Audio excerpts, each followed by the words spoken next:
Voy a hacer la presentación de Es la historia literaria, la historia todo, el caso de la historia anticuaria de David Simpson.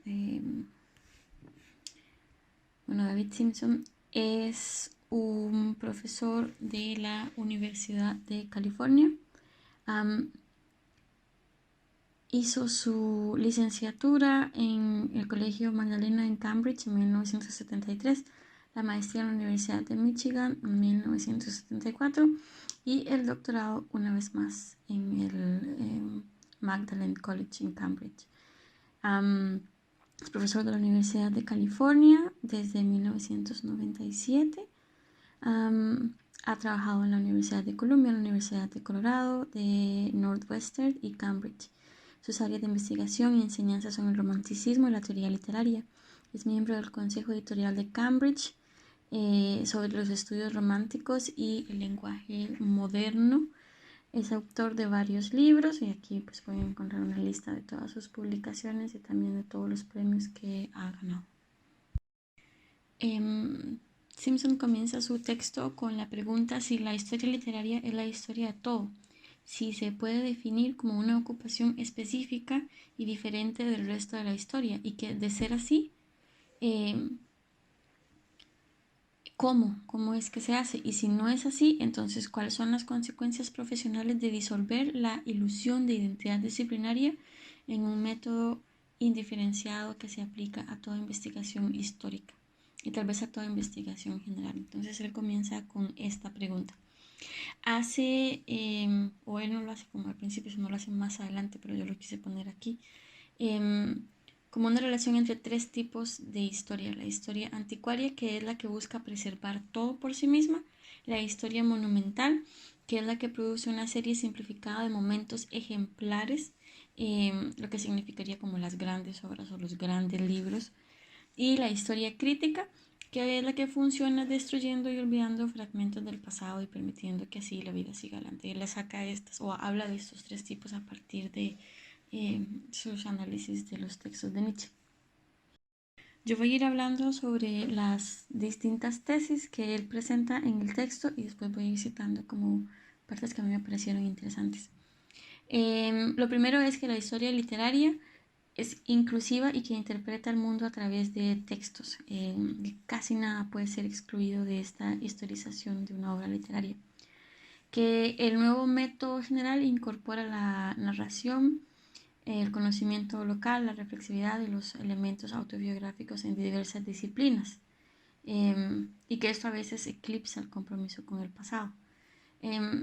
Que los estudios culturales tienen un enfoque en la relevancia y el presentismo y que minimizan la importancia de la historia y sus desafíos y que reducen la historia a narrativas simplificadas. Que en las formaciones históricas más comunes se pueden encontrar las historias de la publicación, de las variantes textuales, de los géneros y las estructuras de rima, que no disuelven o evitan las dificultades de la historia literaria, sino que son herramientas que son útiles. Entonces él comienza pues hablando un poco como este cambio que él va sintiendo tanto entre la historia de la literatura como en la enseñanza de la historia de la literatura. Y pues habla un poco sobre como estas herramientas que se le tienen que dar a los y las estudiantes para que se pueda hacer un trabajo profundo, de paciencia, que tiene que ser lento para poder llegar a ver la historia de la literatura como un proceso que necesita mucha atención y mucho trabajo. Y que, bueno, pues se ve como que se empieza a ver la historia de la literatura casi como pequeñas historias contadas a partir de o eventos muy específicos o biografías o autobiografías. Él comienza a hablar sobre la historia anticuaria, que es esta que preserva todo, solamente porque es antiguo o porque puede ser relevante, o sea, no necesariamente porque sea antiguo, sino también uno podría o hace ese proceso de conservar todo sencillamente porque usted no sabe qué es o no relevante o qué podría ser o no relevante. Eh, Dice que existe una tendencia a pensar en la historia literaria como estable y que se puede basar en hechos que son indiscutibles, pero que estos hechos pues están motivados por intereses.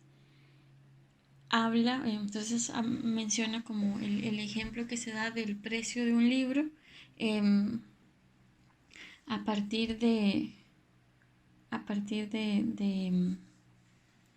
que es un hecho indiscutible. Ya después yo pongo la cita, dice que puede ser indiscutible, por ejemplo, que la primera edición de Lyrical Ballad se publicó en 1978 y costó 5 chelines. A partir de eso, él empieza a hablar sobre la credibilidad de un hecho histórico y que esta credibilidad aumenta en proporción directa a su aparente irrelevancia y su falta de motivación aparente. O sea, él dice como que mientras más pequeño o irrelevante sea el dato que se está dando, más probable es que yo lo crea, porque no hay razón en sí para que se esté mintiendo. Entonces él habla sobre la falsificación de información, pero más que todo habla sobre los errores y que cualquier dato histórico que se esté dando en la historia literaria necesita una verificación eh, precisa y que eso es un trabajo histórico que es necesario y que es denso también. Que existe una tensión entre la historia literaria y la evaluación subjetiva. La historia literaria se preocupa por actividades e instituciones en lugar de individuos, evitando la evaluación subjetiva de la calidad de la escritura. Él habla también un poco sobre cómo esta subjetividad, como este espacio de libertad dentro de una cultura. Y habla también un poco como lo que se ha mencionado también en otras lecturas anteriores sobre la creencia de lo que es literario es objetivo y que lo que es histórico es objetivo, y él también habla sobre pues esta lucha que tienen estos dos conceptos. Entonces yo pongo esas citas porque me parecían interesantes, que es sobre la historia anticuaria, que es que todo puede ser relevante, por lo que es importante recopilarla por si acaso. A mí este concepto me parece, o sea, esta idea me parece muy interesante y que se trabaja mucho en museografía. En realidad todo no se sabe si es o no relevante o en qué contexto puede ser o no relevante. Y él menciona esta cita. Al igual que Boswell registraba cada detalle que podía encontrar sobre Samuel Johnson, sabiendo que lo que le parecía trivial a él podría parecer importante a otra persona. Boswell fue el autobiógrafo de Samuel Johnson y tenía documentación tenía un montón de diarios en el que iba documentando todo. Entonces en un momento Samuel Johnson dijo que sentía como que había un espía que iba detrás de él y iba documentando todo lo que pasaba. Y bueno, menciona esto que ya dije anteriormente sobre que mientras más pequeño es un dato, pues más fácil es que sea entendido como real. Menciona que la historia literaria tiende a abarcar todo y que lleva también al riesgo de convertirse en la historia de nada, como se ha mencionado anteriormente sobre la historia de la cultura, que se mueve entre el deseo de tener un conocimiento histórico completo y la necesidad de olvidar ciertos aspectos para seguir adelante, como había mencionado anteriormente, como menciono cuando cita a Nietzsche. Que la historia crítica destruye y olvida parte del pasado, que eso también lo dice Nietzsche. Olvida parte del pasado para permitir que la vida continúe. Esta historia crítica a menudo simplifica y nivela todo un estándar uniforme y puede ser tan limitante como la historia monumental, porque pues se llega a lo mismo. Hay elementos que van a ser olvidados, que van a ser destruidos, pero ¿cuáles son los lineamientos para definir qué se conserva y qué no se conserva? La cultura actual del presentismo postmoderno cuestiona la relevancia del pasado y la falta de paciencia y espacio para la asimilación de información histórica.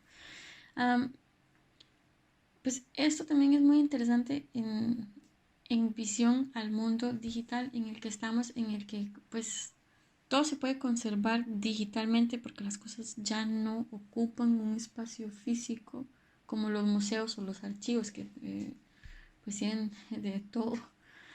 Y que ocupan un espacio físico importante y relevante urbanamente. Entonces, eso sería como interesante hablarlo dentro del ámbito digital. La historia literaria en su forma tradicional ha experimentado un declive, especialmente en el estilo de la gran narrativa que se basaba en la formación y la justificación de los estados nacionales. Él también menciona en varios momentos pues como este cambio sí, como de estas grandes obras monumentales o de la gran narrativa y la conecta con la con que el enfoque actual destruye esas narrativas nacionales y que busca rescatar las voces silenciadas de la historia. El surgimiento del nuevo historicismo refleja una generación hostil hacia la historia misma y se caracteriza por una renuncia a una gran teoría y un enfoque a la anécdota. También que enlaza la historia general y cuando se encuentra su mejor justificación es cuando se relaciona con la historia del todo. La historia anticuaria, él dice que no es una solución a los problemas que se tiene en la historia de la literatura, pero que es una contención frente al desespero o al caos o al posible olvido de las cosas. Tiene un potencial intelectual más fértil, él menciona, cuando se mantiene resistente, cuando se mantiene resistente a las apropiaciones de la historia monumental o crítica. Porque lo que dice es esto, bueno, ¿verdad? Sí, ambos tipos de historia, la monumental y la crítica, están propensas a definir qué es lo que se conserva y qué es lo que no se conserva y que solamente se puede trabajar entonces con una cantidad de elementos. Él dice, bueno, pues la historia anticuaria, como lo conserva todo, permite que hayan muchos cambios de historia, que hayan muchos cambios de visiones en sí, pero que siempre existan hasta cierto punto como las fuentes para poder regresar y contextualizar qué es lo que se está viendo. Y él menciona esto de la forma, él dice, bueno, la forma como que Nietzsche presenta sobre la historia es tomar un tema familiar, tal vez común, una melodía cotidiana, y componer sobre ella variaciones inspiradas, realzándola, elevándola a un símbolo comprensible y así revelando en el tema original un mundo entero de profundidad, poder y belleza.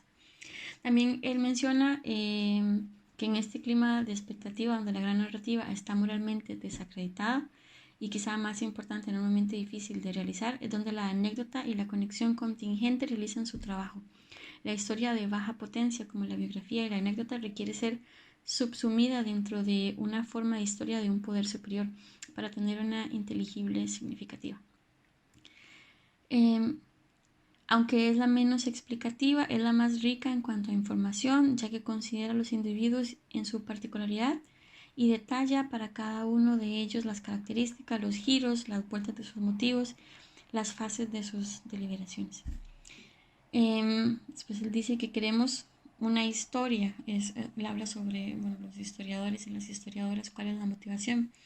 Y dice, algunos de nosotros la deseamos, ya sea para la legitimación de nuestro esfuerzo dentro de una narrativa de progreso o al menos de coherencia, o para liberarnos temporalmente de las presiones actuales al contemplar un pasado despojado de todas sus incomodidades, o por una extraña simpatía subjetiva e indescriptible hacia aquellos que ya murieron y nos dejaron sus escritos, la forma más concentrada de lo que también intentamos realizar de manera limitada.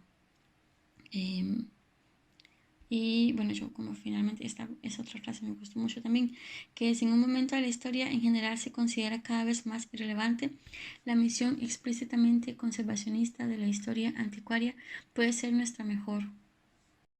Y él cierra el texto con esta frase, en un momento en el que la historia en general se considera cada vez más irrelevante, la misión explícitamente conservacionista de la historia anticuaria puede ser nuestra mejor esperanza para tener algo con que trabajar si la historia vuelve a ser una cuestión de preocupación urgente. A mí este texto me pareció muy interesante y en realidad ha sido como de los que más me ha gustado. Y entonces me pongo a pensar, o me puse a pensar, o pienso que en otras ramas también se encuentra esa misma discusión entre historia anticuaria, historia monumental e historia crítica en la arquitectura y en el urbanismo. Pues uno se pregunta normalmente si se está preservando una edificación solo porque es antigua o porque de verdad tiene un valor patrimonial y porque tiene que ser pues, preservado o restaurado. Pero también, o sea, ¿qué es lo que está definiendo estos lineamientos para saber si es o no patrimonial, si vale la pena mantenerlo, si responde a esta historia monumental? Y principalmente después del siglo, en el siglo XX y en el siglo XXI, pues la arquitectura como no tiene esta condición de antigüedad, en realidad y tiene otra visión estética, tiene otros lineamientos de materiales y de función, sufre mucho y llega mucho a ser como dentro de lo que él menciona como esta historia crítica, que se destruye lo que no se considera valioso preservar. Entonces la ciudad va dejando como todos estos vacíos en la arquitectura industrial, en la arquitectura que no está hecha por arquitectos o arquitectas, por ejemplo, que no se ven como que no son valiosos para la historia de la ciudad en sí, pero que son eventualmente muy importantes en la trama urbana. Y pasa lo mismo en la museografía. En un museo, y es muy interesante porque un museo, una vez que algo entra al museo, ya es un objeto museográfico y no se puede tocar. Y me ha pasado que se tienen objetos que se van a usar en una exhibición y son objetos que se están consiguiendo y que estaban botados en la calle y que una vez que entran al museo ya no los podíamos tocar, ya nadie los puede tocar, ya están trabajando de otra forma, que es muy interesante también sobre esta visión de la conservación, eh, desde lo cotidiano hasta lo monumental. Entonces, bueno, yo quisiera preguntar, eh, ¿cómo define cada uno lo que es un objeto o un edificio monumental? Eh, o un texto también, yo no menciono los textos porque no sé tanto de literatura, pero veo mucha relación entre la metodología para estudiar la historia de la literatura y la historia de otros elementos. Me parece muy interesante. ¿Qué es lo que hace valioso, qué lo hace valioso para el futuro? Y que si han visto conservado, o sea, qué objeto han visto conservado en un museo que los haya hecho cuestionarse su importancia. Tal vez aquí, pues como hay muy pocos museos y están como muy direccionados, eh, cuesta un poco como pensar en esto, pero hay museos que son más específicos, como el Museo de Tecnología o bueno, el Museo del Banco Central que tiene una colección de monedas, eh, ¿verdad? Como si han visto algún objeto que los haya como hecho dudar de su importancia y que dentro de esta visión que presenta Simpson sobre la posibilidad de que todo pueda ser estudiado o útil para estudiar la historia, ¿cómo podría uno pues volver a pensar ese objeto que considero que no era importante? Y gracias.